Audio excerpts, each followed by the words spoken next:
for mature adults. Champagne Comedy is brought to you by Beat Magazine's Comedy Section, Melbourne's only serious weekly guide to the silly and the senseless.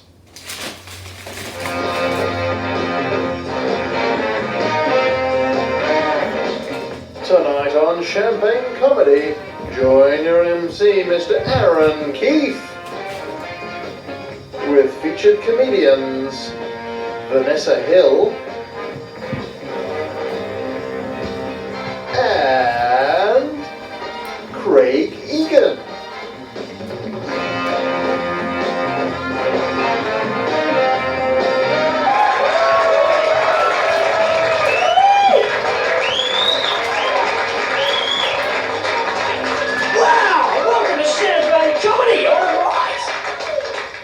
Champagne Comedy live from the Armadale Hotel. Fantastic! How you guys going? You guys whooping up, excited, ready for a huge show, of course. Of course, we're off to war pretty soon. This is going to be a bit of a bummer. What do you think about that? What do you think about that? Off to war? Oh yes, we're excited, Oh yeah. Anyone here go to the demo? I'm looking at these faces and they're going, yeah, of course. We're just like, we're the political heartbeat of this country, Aaron. Yeah, we're right there. Oh no, seriously, I'm getting a bit suspicious about this war, to tell you the truth. I reckon, because Bush and Blair are so sure that Iraq has these chemical weapons and these weapons of mass destruction, I reckon someday soon, they're going to show us what they've been hiding from us. The truth's going to come out. They're going to have a big press conference. George W. Bush and Tony Y. Blair, and they're going to be up there and go, here it is, the irrefutable proof that Iraq has horrible weapons of mass destruction. A copy of the invoice we gave them when we sold the weapons to them. Now, if I draw your attention to this part here, you'll notice not only do they have nuclear weapons, but they've missed the last 3 repayments. So we're going in. See, the truth's coming out now. They're not weapons inspectors, they're repo men. Keep thinking, people. Question everything. That's what I say. Oh, jeez.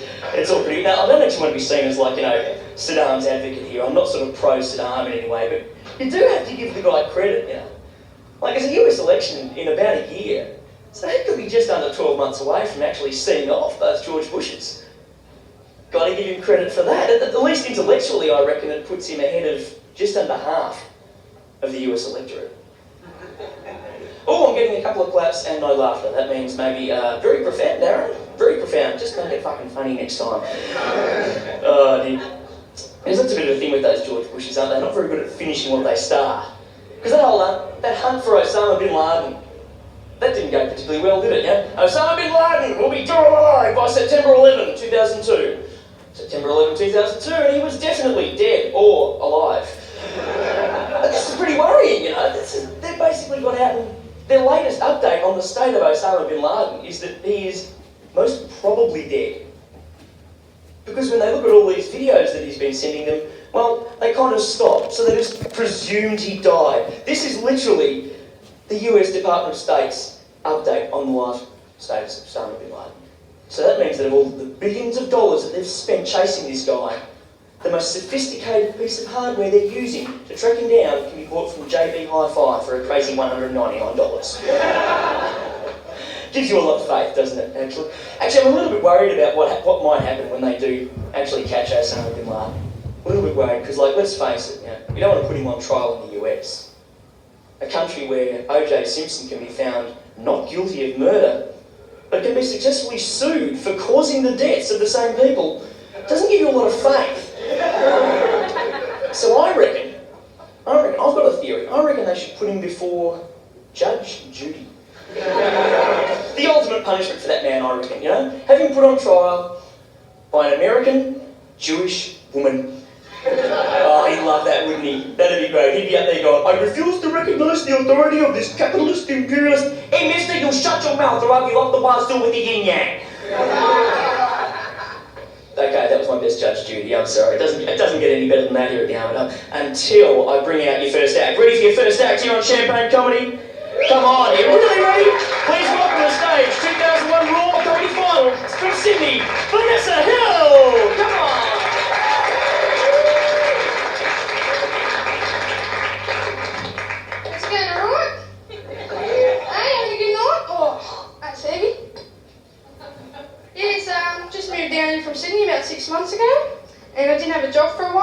just stayed home and watched Jerry Springer all the time. But after a while, watching that day after day, they all cheat on each other, starts making you think things in your mind. So my boyfriend came home from work, I looked at him and went, you bastard. You bastard. The next day I watched the show, it said Mum's just stealing their daughter's boyfriend, so I rang my mum up. I said, Mum, you bastard. Hey? What else we got? Yes, I finally got a job at Safeway. I'm a checkout chick. Actually, I prefer to be called a customer service officer. Sounds much better. And finally got the job, I had to go for an interview. She said, Vanessa, it could be a long day standing on the register. How do you keep yourself motivated? I said, that's easy. Just look at my watch and say, not long now.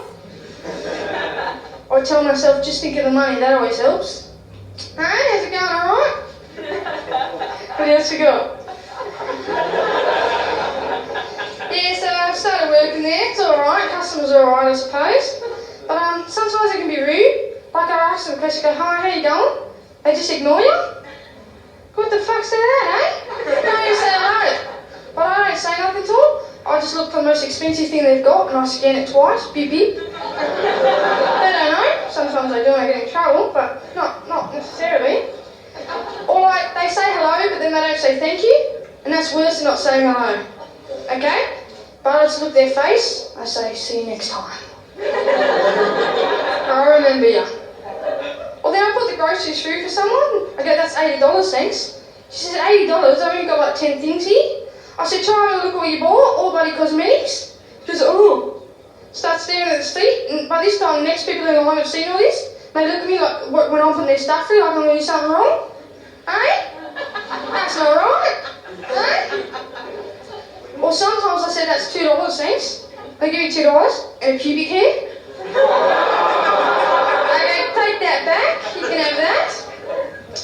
Or like, I wear my name badge and they use my name, they go, thanks Vanessa. I said, oh, I'm clever using the name. But then they go past the boundary and go, thanks Nessa. I said, you can't use nicknames, I don't even know you. I go, how about I make one up for you, how about dickhead? Hey, you like that one? Didn't think so. Yeah, so I just moved down from Sydney about 6 months ago and noticed a few differences between Melbourne and Sydney. I think Melbourne people get a bit more scared when it's going to be hot the next day. They go, fuck, it's going to be hot tomorrow. What are we going to do? I'm not going to go to sleep tonight. And then Sydney people go, fuck, it's too hot here, I'm moving to Melbourne. Okay? What else we got? Have you seen that movie called Pleasantville? It's about a 1950s TV show and the teenagers get stuck in it.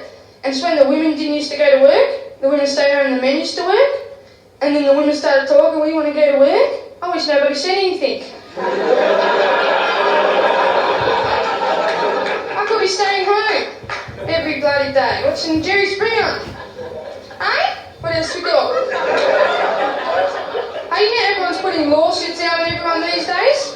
They just sue anyone for any reason. I thought I'd make one up.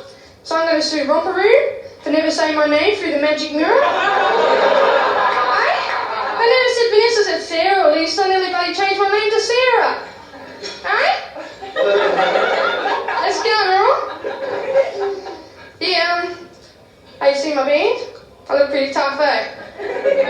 People come bash me up, but then they say, this girl, fuck, back off, eh? Because I look innocent from behind.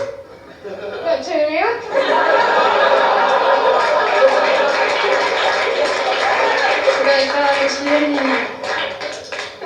Yeah, so, you know you can ring your, the bank up to get an account balance or your account, but you don't have to speak to anyone, you just type your numbers in. I reckon the machine sounds more angry when you don't have much money in there, and sounds happy when you got heaps.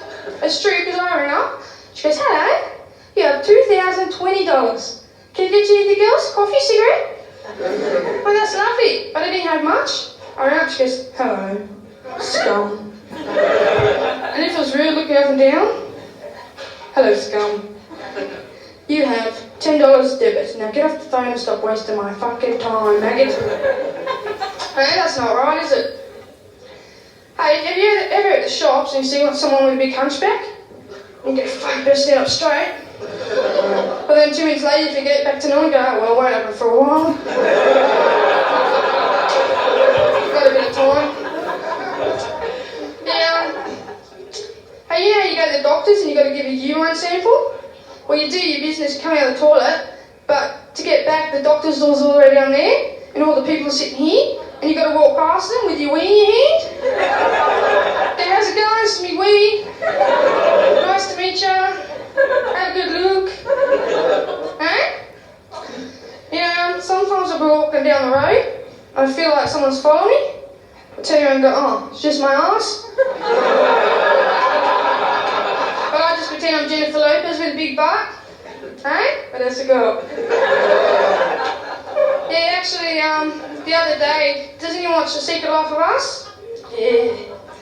Anyway, Evan from that show came to my work for my register. I didn't say nothing to him. You know, just act like I didn't know him. Didn't want to give him a big head or anything. But then when I told him, they go, why didn't you say hello? You know? But I thought, you can't just, you know, you'll give it away. But I think I gave it away when I said, there's your change.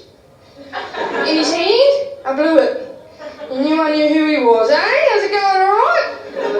Hey, what else we got? Yeah, so it's, was summertime, and on the cover of Cosmopolitan magazine, they had a beach panic diary.